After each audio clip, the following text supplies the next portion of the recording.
Hey everybody, it's Adam Reuter, former Baltimore County executive candidate, and the reason I say that is very important. Back when I was running for office, one of the biggest issues I ran on was talking about crime. And at the time, it was a record homicide count. I was about to say rate, but it's count in Baltimore County. I believe it was 53 homicides in 1 year. And the guy that was in office when all that happened got reelected.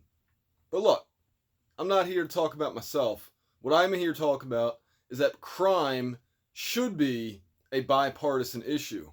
And if I was struggling as an executive leader to bring crime under control, and the president of the United States said, you know what, Adam, I'm going to help you out. All you had to do is say yes. I would do that. You know why? Because I care about the people that I'm presiding over. Okay? I care about their safety more than anything else. I don't understand what's going on right now, other than to say that, as I was saying many years ago, you have a lot of people who, for some reason, crime it's like they prefer to have crime. Now, I'll go down the conspiracy side of things and say it's because it's easier for them to justify gun control laws. Also, how many different programs, they call them NGOs, non governmental organizations, how many of them receive money from the government to rehabilitate criminals or crime prevention programs, and then those people, the grift of that, donates to these politicians. I don't know. Maybe that's something I should start looking into. Because if it's all about the grift, then, and if, all of a sudden there's a big drop in crime, and then we can start looking at other issues like the fact that there's not enough good paying jobs, or the fact that,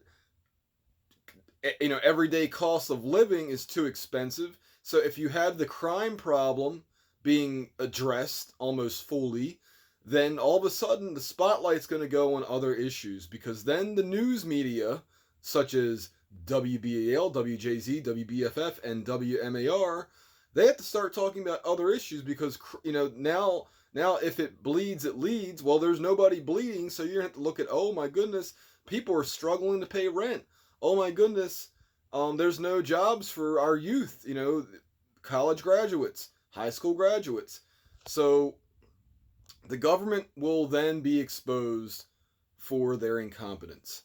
And they don't want that, because all of a sudden it's going to be articles and TV stories about how education is failing us, and you can't throw enough money at the problem of outdated curriculum, bad parenting. I mean, we've essentially been funding bad parents for a while, or a bad parent. I've said it a million times. Why are virgins paying for the consequences of promiscuous people's actions? I really think it's funny that you have people who've never had sex in their entire lives, but they have jobs, and many of them good paying jobs, perhaps, and they are paying for people's crotch fruit. Oh, yeah, I said it. I said it. I said that as a joke because, look, innocent babies, I don't have a problem with them.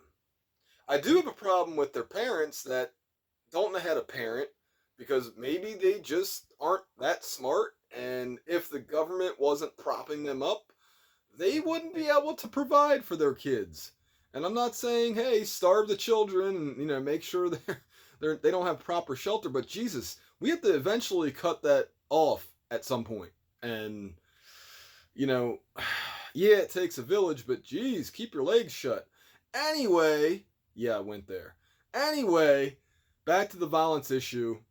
The same people who don't know how to raise their kids, who don't discipline their kids, who don't make academics and work ethic and all these other things that are important to raising a productive member of society, all of a sudden these people become criminals. And essentially we are funding future criminals. And in the case of immigrants, the immigrants are making the housing more expensive. This is another issue that these elected officials do not want the spotlight on, because again, the media is going to run out of stories to run because the crime's down, and then now it's all going to be on them, and that's the last thing they want. And again, I really believe there's a big grift going on when it comes to crime. There's other issues involved. There's people who, wouldn't have jobs if not for the crime. So and they don't want that spotlight on them.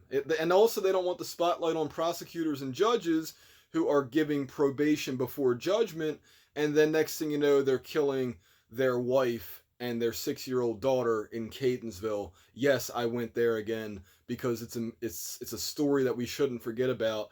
Not that this guy had a huge list of criminal offenses, but he had his issues. He had his issues, and he had a history of violence, and he kept getting probation even when he was being bad. And effectively, he became, an extra source of taxes instead of being punished for his crimes. So if there's an issue with, not enough space in jail or in prison, that needs to be addressed. This is something that I brought up when I was running for county executive. I said, I'm willing to build another jail. I don't know where, or expand the current one if there's space.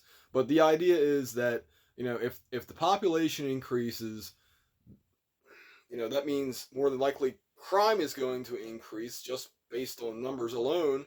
I had an incident yesterday where I was almost attacked. So, and if I would have defended myself in Maryland, apparently you can't defend yourself. Well, I don't care about it. In that moment, my adrenaline was going, and whatever was going to happen was going to happen. Thank goodness the guy didn't try to take a swing at me.